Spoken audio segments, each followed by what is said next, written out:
What's up, comic book fans? Pete here from Comic Books Transformed, where me and my good friend Brian over there discuss comics that have been adapted into movies and streaming shows.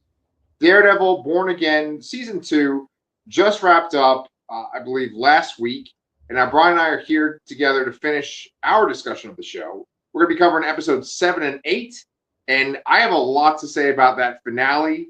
Brian, I know you skimmed through episode 7. What do you think is worthy of note from episode 7? What's worthy of note in episode 7? I mean, it's just really recapping what happened. Oh no, there's one thing. There's at least one thing. So, the I don't know where to start. The 6th episode kind of ended with Karen Page getting caught, and Daredevil and Kingpin were fighting, and Daredevil kind of just walks away, and they don't really address that. So we start the episode with I'm pretty sure this is the start of the 7th episode with the David Bowie song, and Fisk getting ready, and he eventually goes to talk to Karen in prison. Yes. Because Karen's been arrested, they've actually booked her in a legitimate, by the books way, which I think we learned from. What show is that? Maybe it was Peacemaker or something like that. When they don't book somebody like officially, that means they're gonna like kill them and kind of write them off in a way. Oh yeah, that is from Peacemaker. Wow, you're good, man. So I found that interesting because they talked about that. I'm like, why is that important? Like, oh, I get it. Right. And yeah, so the episode is really set up for the finale in a good way. I think the finale was really good. Yeah. We also have, kind of like the end of the side plot with Daniel and BB, where Daniel eventually he was about to give up BB to Buck, and then he stops, and then he gets killed in the process. Yes. I don't know how I feel about those characters in that side plot because it ultimately feels more like a waste of time now, I guess. Yeah. Because they killed it, and I think I read that they weren't sure what the outcome was going to be when they first filmed it, and that they added the sound effect over a black screen after they decided after the fact, which I think makes sense because I don't know what that character was doing. Like I thought initially, maybe we thought that was going to be his son somehow was going to be the Rose, but that doesn't really make sense. Yes. Because Vanessa was there, and then there's never a mention of a kid or anything, so it wouldn't have made sense. So that kind of wrapped up that storyline in a way. And then the big thing that happens is they're taking Karen to court. They're filming it, and Matt Murdock comes in as the missing hero. Matt Murdock comes in to represent Karen, this is kind of cat and mouse thing there. They call Fisk to the stand. And eventually, they're trying to get him to admit that they're trying to get them to admit that someone else was on the Northern Star ship when it went down, and then that's when you get the Matt reveals that he's Daredevil. Yes. So yes. Good. That's the big point of the episode. There is that Matt has outed himself as a vigilante, and and now we can kind of get into the finale, which takes place after that. Oh, yeah. Well, no, there's one more thing. He also, after they leave for the day, the Kingpin sends a hit squad after him, and he gets shot in the leg. And he's still back in court the next day. Right. So, okay. There's a lot to unpack with what you just said. I think the juicy part is, well, there's another thing too. Bullseye. Daredevil lets Bullseye go and tells him like, "Hey, there's one good thing you want to do. You're talking about balancing the scales. I got something for you." And then we find out later on that was he sent him to go kind of stop the hit on the governor in Albany. Yes. So I think with the stuff with the governor, the stuff with James Gandolfini's son, right? Daniel, right? Daniel. Yep. Yeah. The stuff with Daniel, like a lot of it can seem like who cares. I know that when we started these reviews, we talked about how like Daredevil fighting Bullseye was like the exciting part, and then like who cared about the rest of the stuff because it felt like they were trying to be serious, they were trying to be gritty, but it just feels like Disney's version of it. Yeah. I do feel like with these last two episodes, somehow that shifted to where it actually did feel legitimately dangerous and bad. And I think that killing Daniel actually did that. Like, I think the fact that like Buck beat him before he shot him added to that. Yeah, And no, I agree. Yeah, it did still make it feel like the character was sort of a waste of time. I yeah, do get that it kind of gives a vehicle for BB's character to have something to do. I do appreciate the BB report throughout this show here, kind of showing that New York review of both sides of how they're viewing the mayor or how they view vigilantes. I did think that added to it, and it's kind of funny. This is a weird thing to say, but we've talked about the Disneyfication. You just mentioned it. But I mean, they shoot this in New York. I mean, is the bottom line here that just real New York is not comic New York? oh, yeah, I guess. What do you mean by that? What do you mean? I mean, like we have this kind of different view of the comic book version of New York, and when Daredevil's in the comic, he's jumping the rooftops and the panels. Everything looks so much bigger and darker at the same time. But like if you walk around Hell's Kitchen, it doesn't really look like that, like it does in the comics. Buildings not. Oh, I see what you're saying. I see what you're saying. Everything in general, like it doesn't have that yes. kind of grittier filter that you expect to see in the Daredevil comics. Okay, that's actually an excellent point.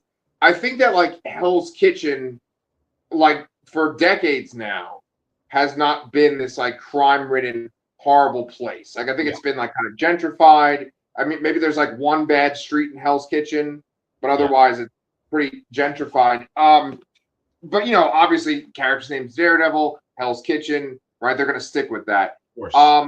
But I think that the main difference between Marvel Comics New York and the New York they film in this show is that like Disney Plus in general, there isn't a like dramatic push for like visually exciting storytelling. It's very like generic. And I mean, you could film New York, you could even film a gentrified Hell's Kitchen and make it seem gritty and dark and overwhelming, but it's just the way that it's filmed and shot that it just seems very flat. Yeah. Yeah. But like running with the idea of like these episodes kind of being more intense, and the idea of Daniel being a waste of a character, I think that like one thing they're trying to have their cake and eat it too. It's like Kingpin is Trump.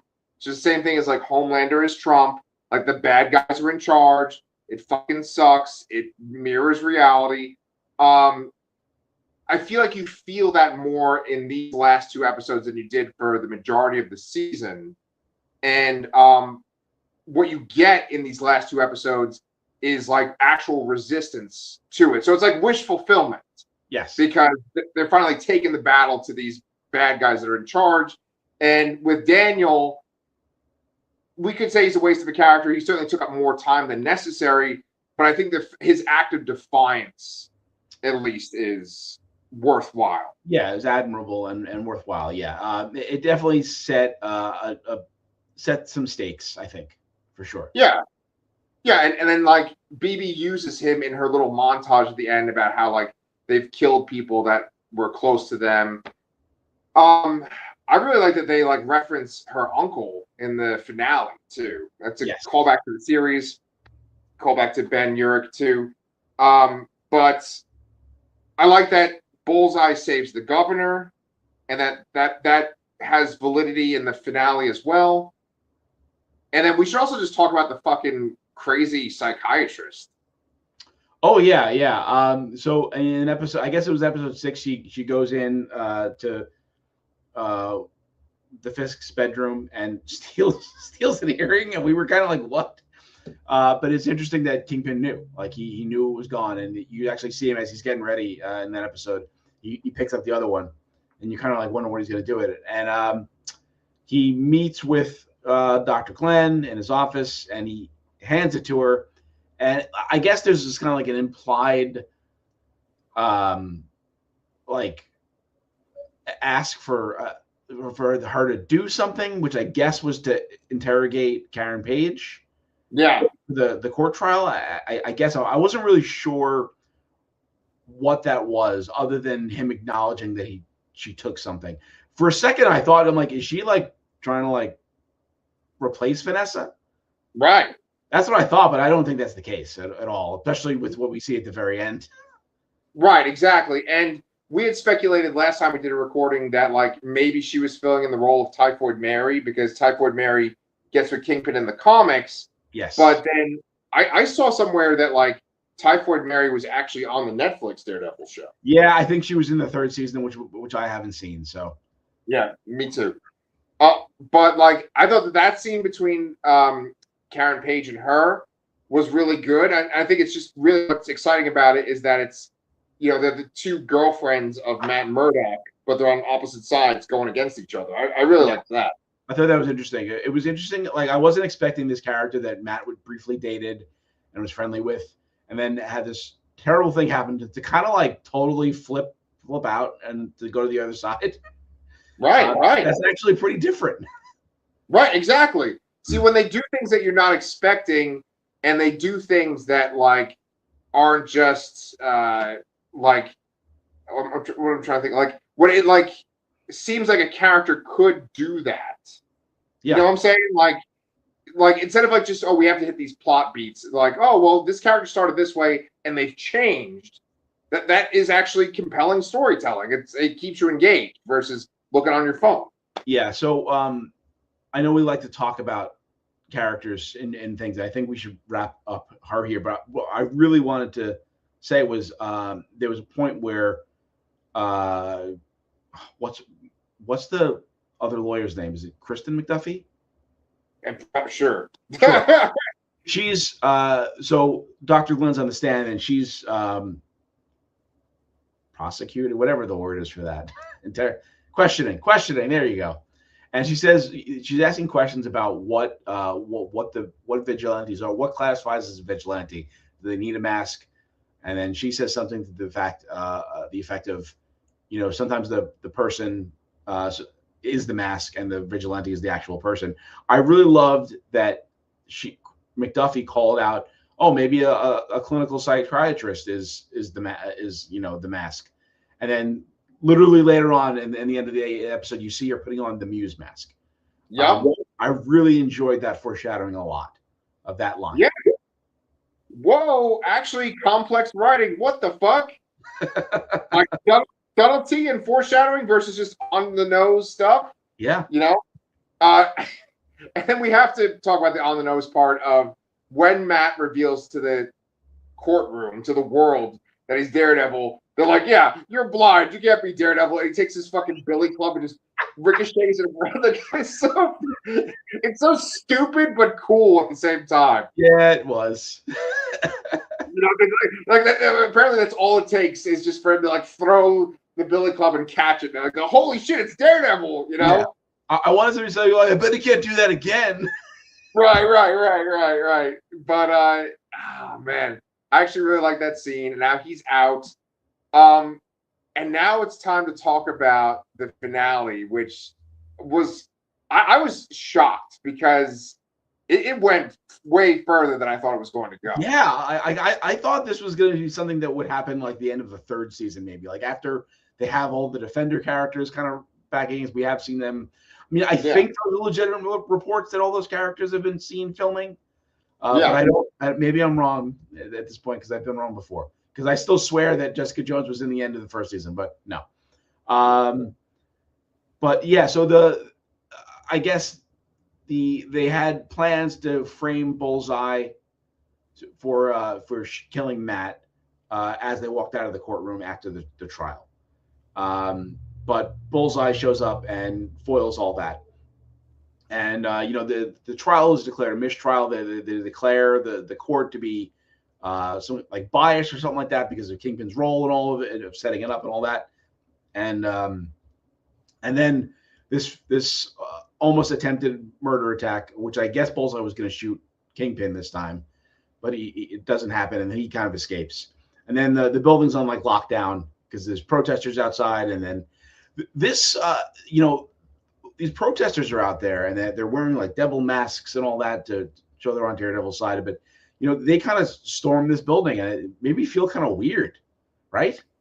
Yes. Okay. Thank Jesus that you just said this, because we have to talk about how this is January 6th. Yeah. It is filmed like January 6th. There are shots in this episode that look like shots that we saw over and over again for January 6th.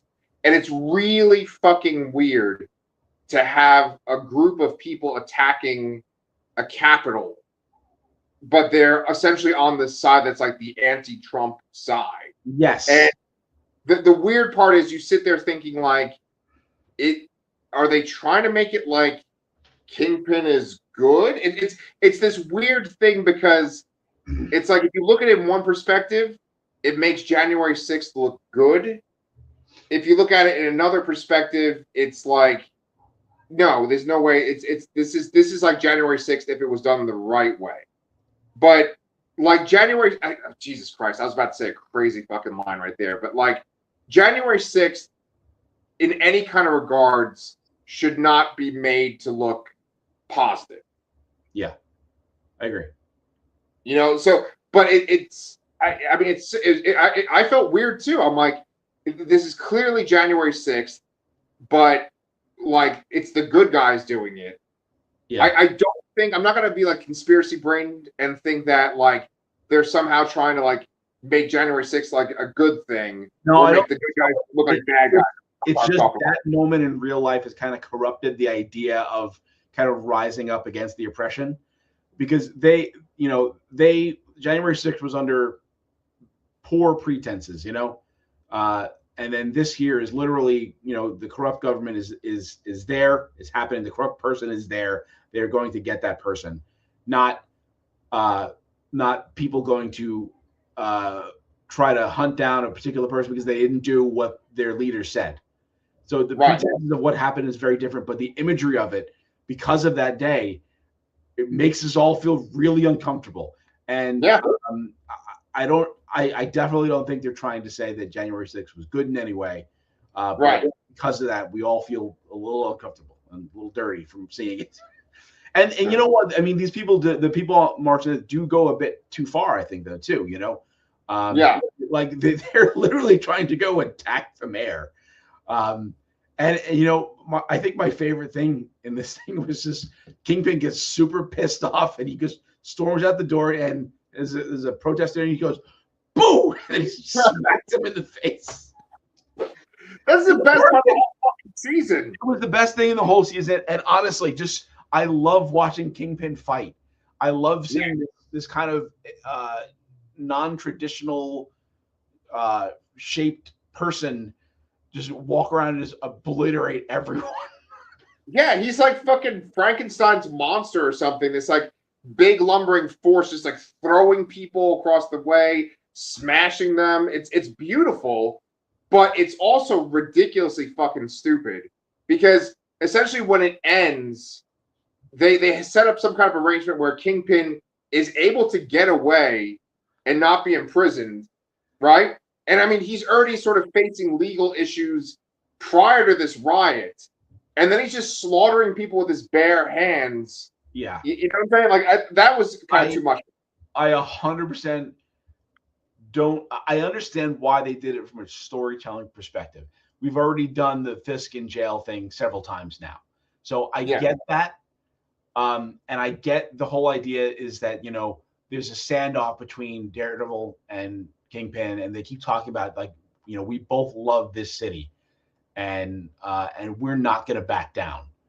Yeah, this thing, and he eventually does back down. I think that's the point to take away from it, from him agreeing to be put somewhere else, to be exiled from the country. So he can't go back to New York. He can't go back to the place he loves. He lost his wife. He lost his city now. Like, what is he going to do with his life? Right. And my first thought of him on the beach was like, oh, well, maybe he's on Krakoa and he's going to be there type of Mary. But that's wishful thinking. Yeah. But it absolutely makes no sense that he shouldn't be in prison.